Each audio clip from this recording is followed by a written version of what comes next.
Thank you all for joining here today. My name is Michelle Rich and I'm with the Iowa After School Alliance. This is the May 2019 Best Practices webinar for the Iowa 21st Century Network. Today we have Julia from Blank Children's Hospital here in Des Moines presenting on healthy behaviors, healthy kids. She's going to talk about nutrition, physical activity, and sleep, and how those impact kids' behaviors and how we can better support youth healthy behaviors for healthy kids. First off, I wanted to remind those that are on today and accessing the recording later that we do have registration information out for the Summer and Fall Institutes. As usual, the Summer Institute will be in Council Bluffs again this year on August 9th. And in September, on September 26th, we'll host the Fall Institute in Dubuque. So if you go to the Iowa 21st Century website, there is information on there about the institutes. We're working on the agendas, but expect to have a typical structure like previous years. Well, I will hand it over to Julia now. Thank you, Julia, for being here today. And I'm looking forward to this great presentation. Thank you, Michelle, for inviting me to be on today. Couple of just notes before I get started. I hope there's not any background noise on my part. There are two other people that share my office, and sometimes their phones might ring. Also, I am very close to where our life flight helicopter lands, so sometimes we might hear that. Let's hope not, for many reasons today. Okay, so today I'm here to talk about how things like nutrition, physical activity, and sleep can affect kids in the out-of-school setting. So the way I've kind of structured this is that first we're going to be talking about what kids should be eating and why that's important. Then we'll get into the physical activity and sleep portion. And then we're going to talk about the effects of the lack of those things on children and how that manifests itself. Looking at screen time as well. And then what factors are going into affecting these children's nutrition, physical activity, and sleep. And then finally the role of the caregiver, whether that's a daycare provider, a parent, a grandparent, or somebody in a before and after school setting like yourself. So first of all, regarding what kids should eat, there's some very basic things to follow. ChooseMyPlate.gov does a great job of setting it up so that you can see kind of how these foods should look in relation to each other. And then the 5210 message is another great way, just basic great way to know what you should be looking for in healthy behaviors for kids. So those are always two resources that I would fall back on. Just as a review, 5210, 5 or more fruits or vegetables every day, 2 hours or less of recreational screen time, an hour or more of physical activity, and 0 sugary drinks.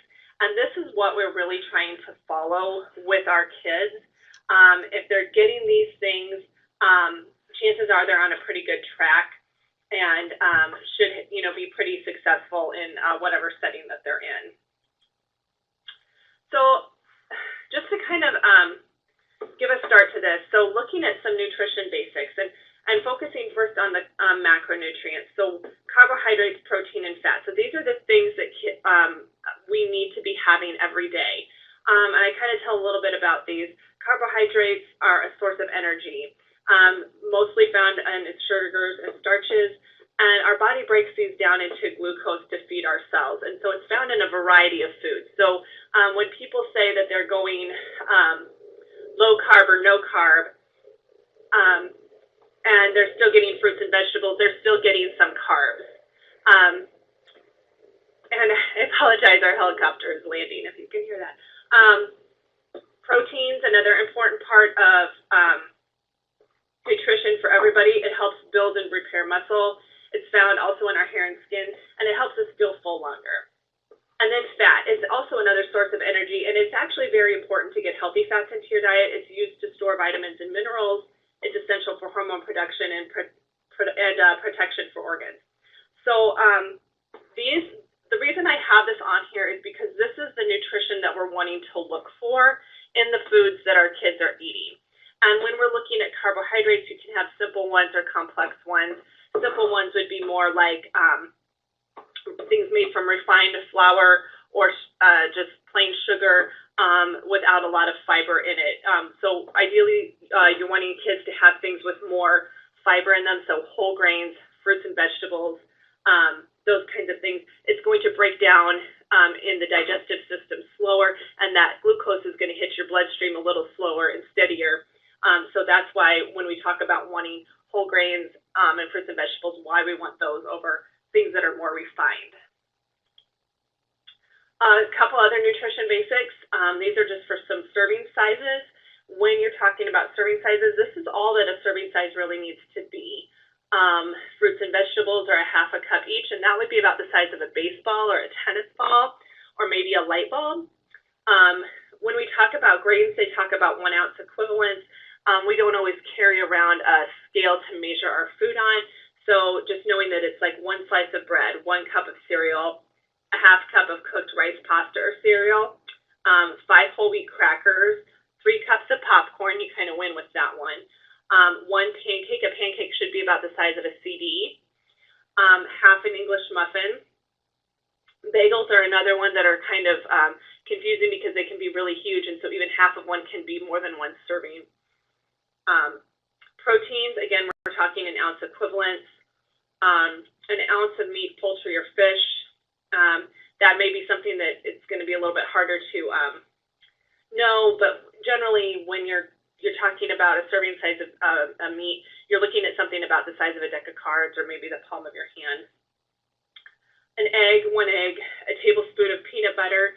So think about something a half to a golf ball size or half of that, and then a half an ounce of nuts or seeds. And then dairy, a cup of milk, 1 cup of yogurt, 2 cups of cottage cheese, or 1.5 ounces of hard cheese, and so that's about the size of 2 Dominoes. So when you're serving kids, this is what you're looking for when it comes to serving sizes. So on the next slide, they're just going to kind of talk to you about what kids should be eating and giving a couple of examples, and these are my own kids that I'm using, so that you can understand what they should be eating in a day. Because in the United States, we tend to really overeat. And so I just kind of wanted to give an example of what kids should be eating in a day. So the first example is an 11-year-old female. She's 4'8", 86 pounds. She is moderately active for over 60 minutes a day, 6th grade. So this is going to break down to about 2,000 calories a day. So you can see if that activity level were to go down, it's going to decrease to 1,800 or 1,600 calories. When you go to the ChooseMyPlate.gov website, you can put in how many calories a day you want to look at and get a chart like this, a daily checklist, to see what you or your child should really be eating in a day. So fruits, 2 cups, vegetables, 2.5, grains, 6 ounces, protein, 5.5 ounces, and 3 cups of dairy. So as the caloric intakes would go down, you're going to see that first come down in like your grains and your proteins, and then start to come down also in your fruits and vegetables. So as you can see, it's really not a ton that this fairly active child is needing, maybe not as much as you would expect. So next example, and this is a little bit above what you guys are working with, but this would be a 15-year-old female, 5'6", 142 pounds, moderately active, over 60 minutes a day. She's going to need about 2,600 calories because this is also accounting for some puberty effects in a female at this age. And so decreasing down to 2,000 calories. And if you look at this and compare it to the last one we did, this one has 600 more calories a day. Your fruits are the same. Your vegetables have increased a little bit. Your grains and protein have increased a little bit. Your dairy has not. And that's going to stay the same at 3 cups pretty much across the board. So you can see that it's really not adding very much to that. So when we are even thinking about really active athletes, we're still wanting them to get quality food, and it doesn't take much to make up that difference in the amount of food. So here's kind of a comparison across the board. So you can see going from 60 600 calories. You're increasing some of your grains, some of your proteins, um, some of your fruits and veggies, but that dairy is staying the same. Okay, one thing I would like to call your attention to is down at the bottom, the added sugar. So this is any sugar that is not found naturally in a food. So dairy, fruits and veggies, a little bit with your grains are going to have some naturally occurring sugars. And so that's not what we're talking about. We're talking about anything that you would be adding to food to make it taste better. So across the board, what is advised is to not go more than 5 to 8 teaspoons of added sugar in a day.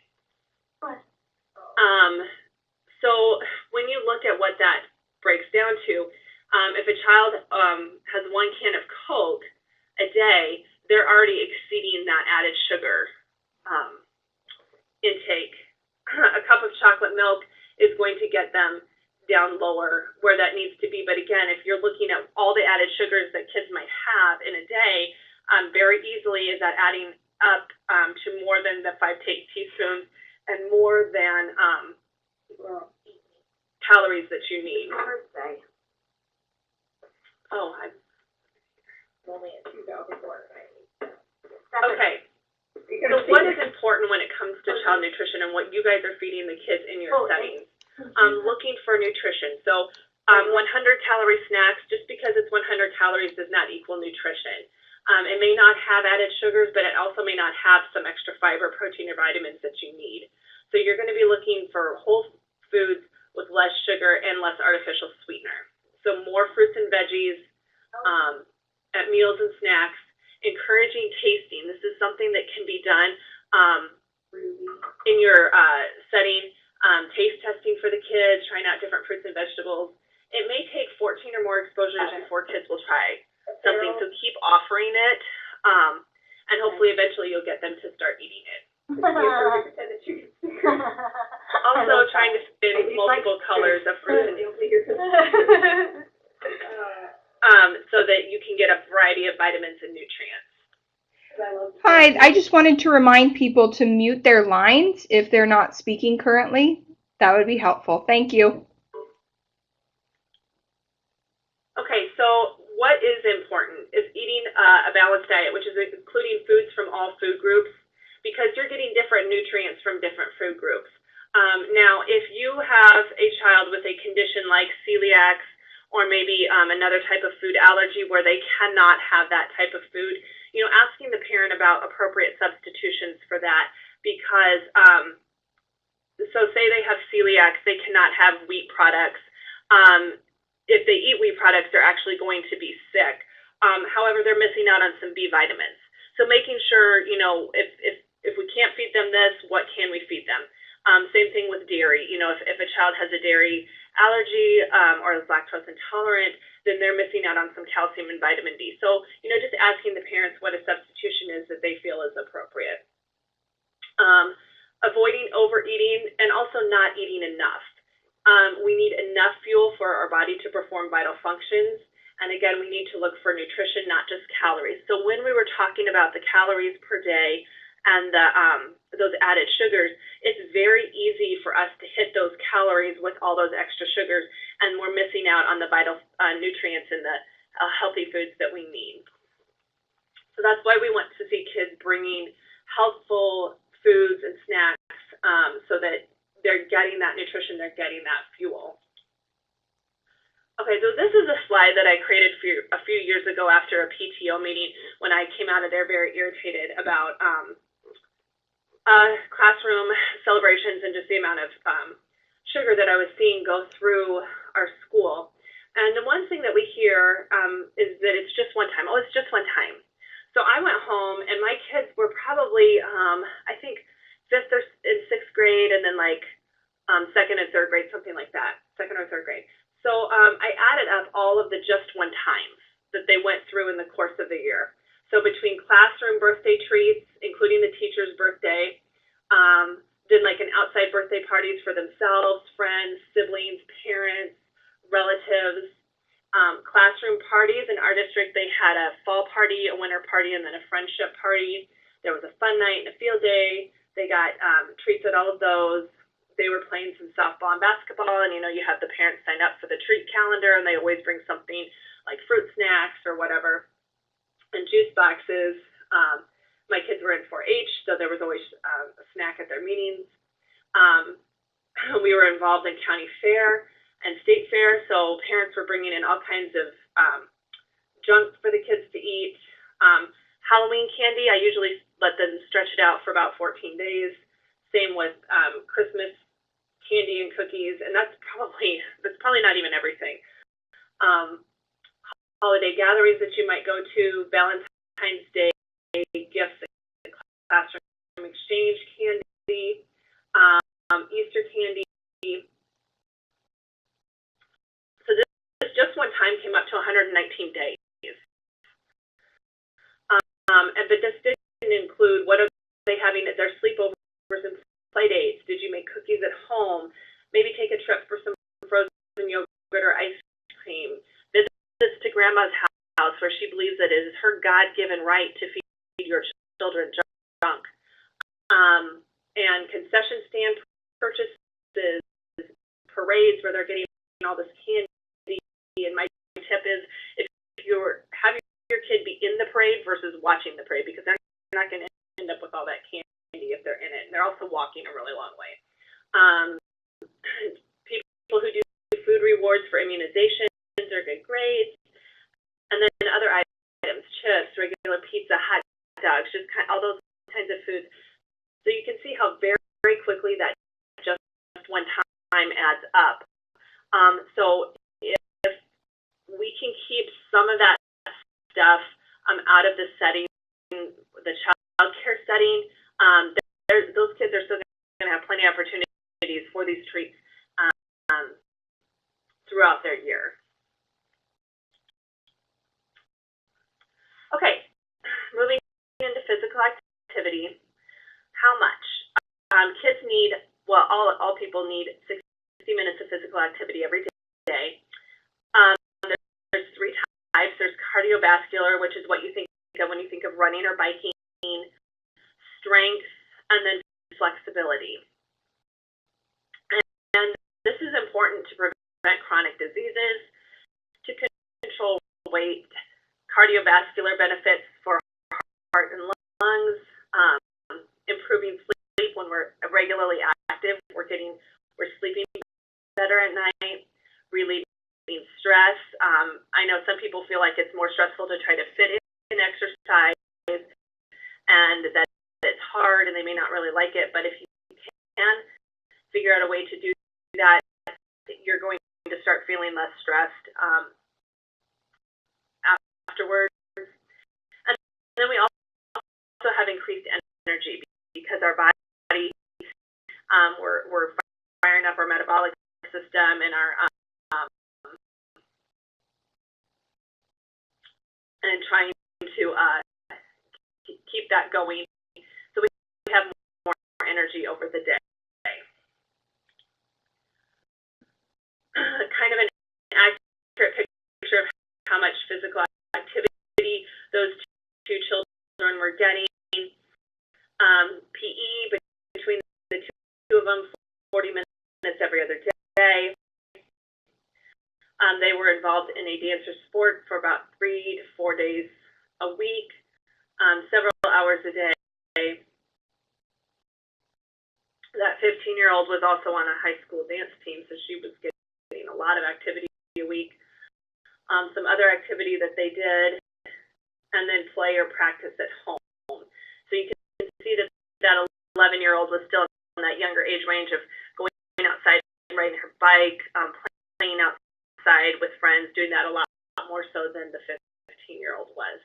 But another question we have to ask ourselves is how active is their activity? So horseback riding is great. You're working on some strength with your legs.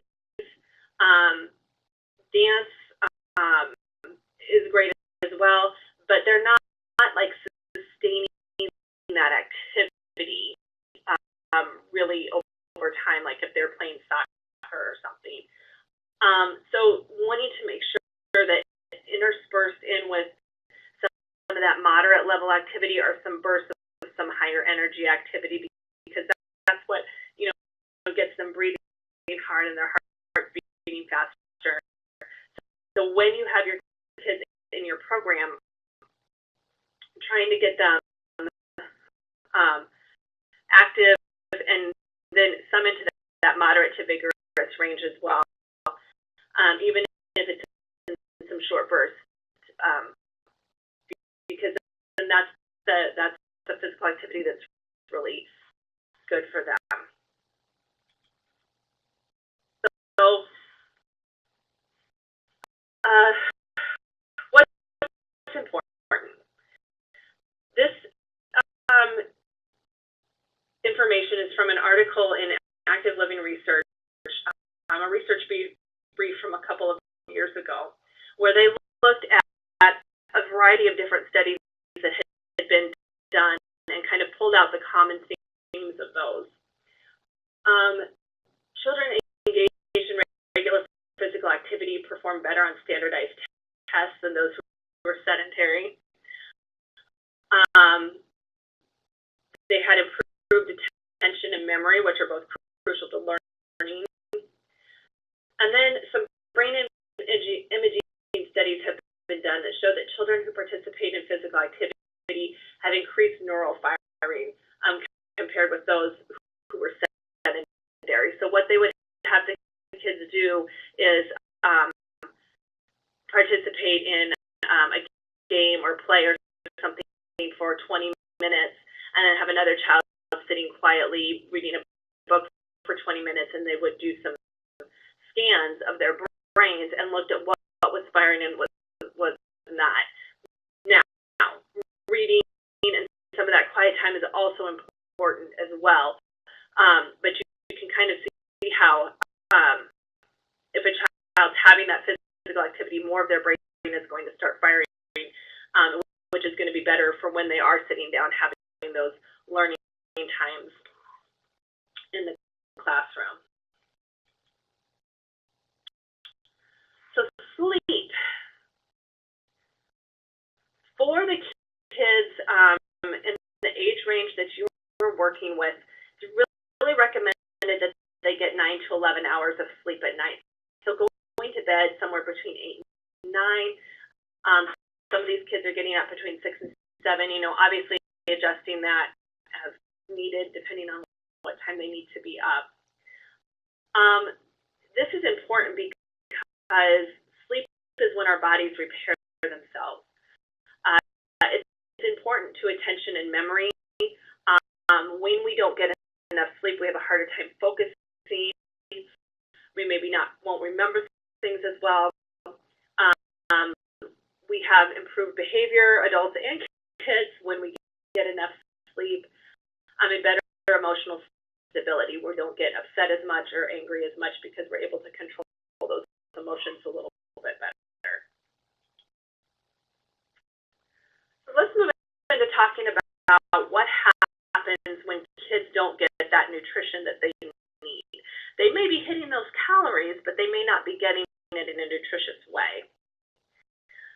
So as far as their physical health goes, they're lacking essential macro and micronutrients. So the micronutrients are the vitamins and minerals, and that can lead to health problems such as early puberty, certain cancers, long-term, looking at osteoporosis, more short-term bone and liver problems, type 2 diabetes, gallstones, and then an energy imbalance, meaning that you're taking in more calories than your body can use, can lead to weight gain. So one of the parts of my job is that I am the wellness coach for the Healthy Kids program, which is a pediatric weight management program here at Blank. We just started that at the end of July. And so when we are having kids referred to us, we are seeing some of these things. We're seeing kids come in with elevated liver enzymes. We're seeing them as pre-diabetic. Some may have early puberty, things going on. A lot of them come in with different different kinds of abdominal pain. Some have headaches, some have foot pain. But so it is happening, and a child doesn't even really need to be that overweight for them to start experiencing some of these problems.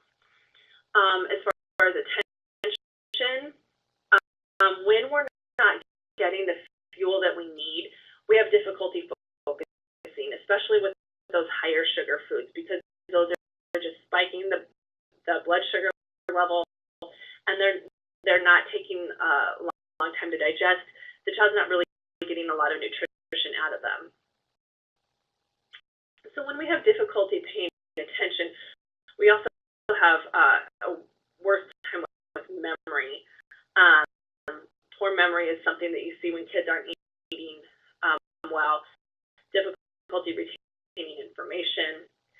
And then with behavior, you might see poor impulse control. They're easily distracted and don't make very good decisions. They don't make very good choices because their brain, frankly, is lacking nutrition that it needs. So how this looks in your setting, they're not able to focus on or finish homework or play a game. They might be easily distracted and kind of impulsive, jumping from one thing to the next. Maybe irritable, having some mood swings, difficulty controlling emotions, and then they may be tired and have low energy because they don't have the fuel that they need to run on.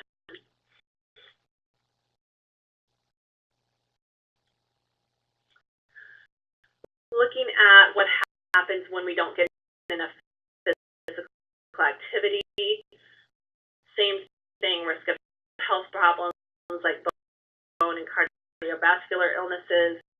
When we are doing physical activity, we're putting pressure on our bones and our joints. That actually helps keep them stronger.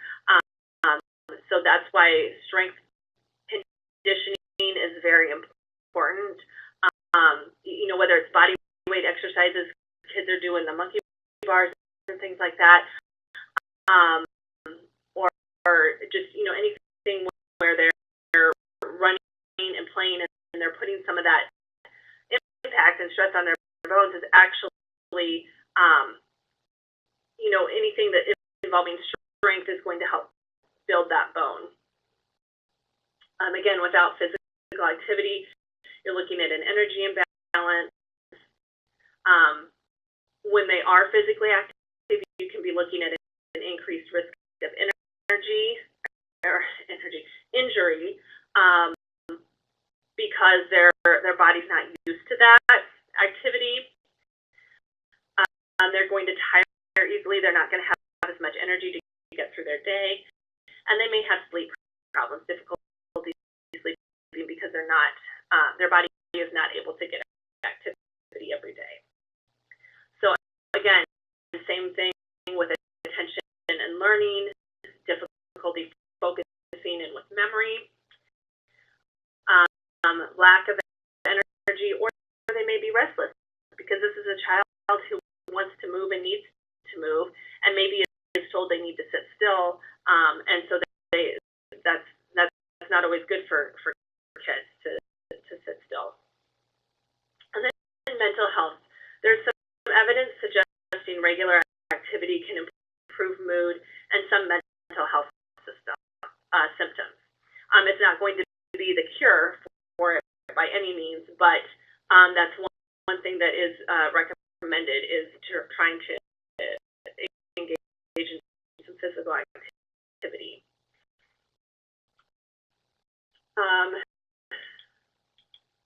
Okay, how this looks in the out-of-school setting. A child may have trouble sitting still if they're a child that really needs to have that movement. Kids may be low energy, not want to participate in physical activity, and again, they're going to have difficulty concentrating on things. So when you start combining the lack of nutrition and the lack of physical activity together, this isn't saying that this is the reason for all ADHD symptoms that some children may experience. But in a child, you may see some of that improve a little bit when they have regular physical activity and good nutrition. So moving on to sleep, again, if the body's not getting enough sleep, it's not able to repair itself, you're in an increased risk for various health concerns. People who don't get enough sleep tend to overeat because they're trying to keep themselves awake. And you're not able to recover from illness as well, and you may be more susceptible to illnesses because your body just can't keep its immune system up as well without that sleep. Attention might be falling asleep and having difficulty focusing, inability to retain information. You just can't get it in there because you're so tired. And then again, irritable, impulsive, poor decision making. If any of you have had a few nights of not getting enough sleep, you kind of know how this feels, that just groggy, just barely making it through feeling. So how this may look in your setting, kids may be straight up falling asleep in your setting. Lack of interest in participating in activities, low energy or depressed mood are some of the other things that we can see from lack of sleep.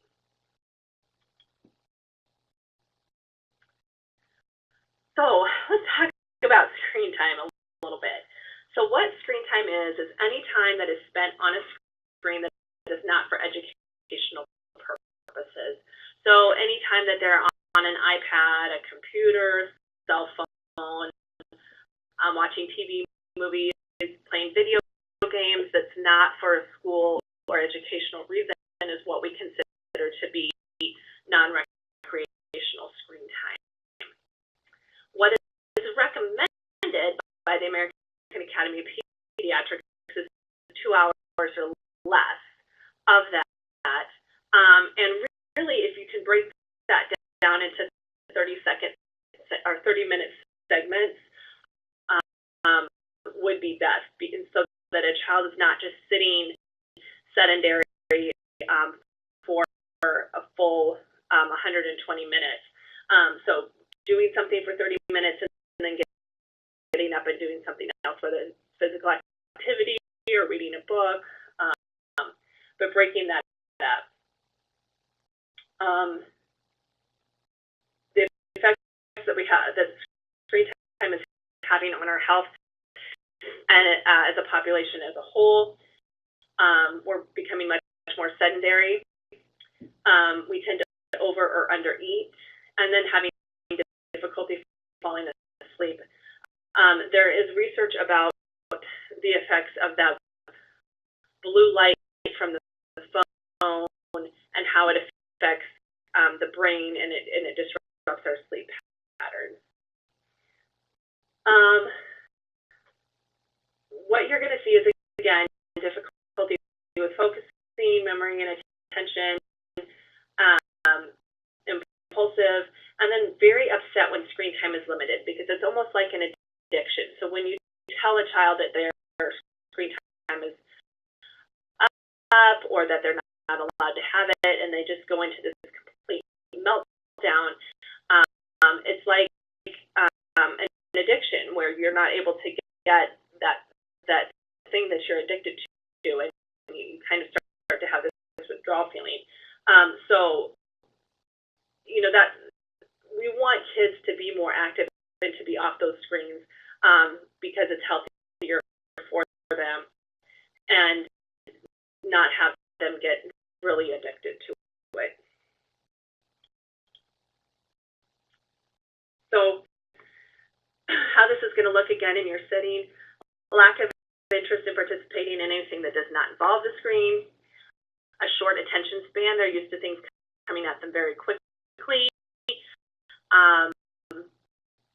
irritable with being limited on screen time, sneaking devices into the program that they're in, and getting on them when they're not supposed to, and then all of the lack of physical activity and sleep symptoms because these kids are sitting on screens instead of being physically active, instead of getting to bed on time, especially if they're allowed to have some sort of a screen or device in their room. It's very easy for kids to sneak onto that and instead of going to bed. So here's just a few of the factors that influence how much quality nutrition, physical activity, and sleep kids are getting. And some of these have to do with social determinants of health. So food insecurity. Is the family unable to afford nutritious food? Because, it may be not a matter of that the child refuses to eat fruits or vegetables, it's that they're not available for the child to eat. So when you are on a limited income, you have to stretch that money on food. And I can tell you what, the $10 buys, I don't know, at least 5 maybe of those Totino's pizzas, and it's not going to get you very far with fresh fruits and vegetables. So you're going to do what you can get the most for your money for, which tends to be the higher processed, cheaper foods. Misinformation. There's a lot of misinformation out there these days about food, where food comes from, how it's made, to where people may be avoiding certain foods because of believing this false information, and therefore the children are missing out on nutrients.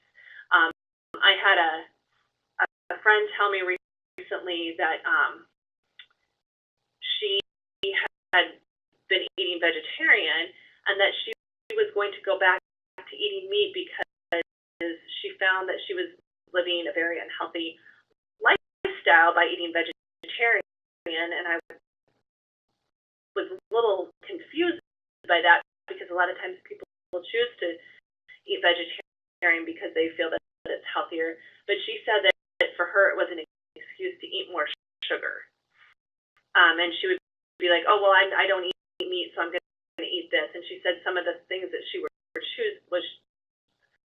some of the items that she was choosing were higher in sugar, and to make them taste better. So that was one reason she said she switched back to eating meat. Now, it doesn't matter to me if you choose to eat meat or not, as long as you're getting your proteins in there, and not using it either way as an excuse to eat more sugar. Parents' work schedules is a big factor. Our parents working late, they're not able to pick the kids up until late. They're pretty tired at the end of the day. They're working long shifts. They don't want to cook, so they're doing something easy. They don't have time to be physically active themselves, and they just want to come home and maybe be quiet and not have to take the kids to play outside or get them involved in some sort of activity or sport. And also, if a parent has to go to work very early in the morning, that child may not be getting enough sleep because the parents are having to wake them up so early to get to their own job. Caregivers, if a child's spending a lot of time with a grandparent, an aunt and uncle, some sort of a babysitter, they may be giving the child foods that maybe are not normally eaten at home. Maybe they're not allowing the child to be physically active. So kind of based on whatever their philosophy is on child care. The home environment, is it a safe place to go outside and play? Is it a safe place to ride your bike? Do you have parks around that kids can go play at? Appropriate sleeping space. There's a lot of families, more than we recognize, where the kids do not have beds, or they're sleeping multiple, people in a bed.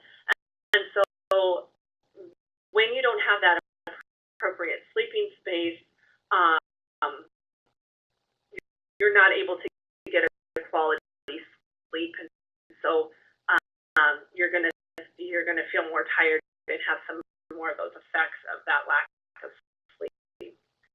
And then unregulated screen time. If kids are just kind of left on their own, they're probably gonna a lot of times choose to just be on that screen instead of getting out and doing something.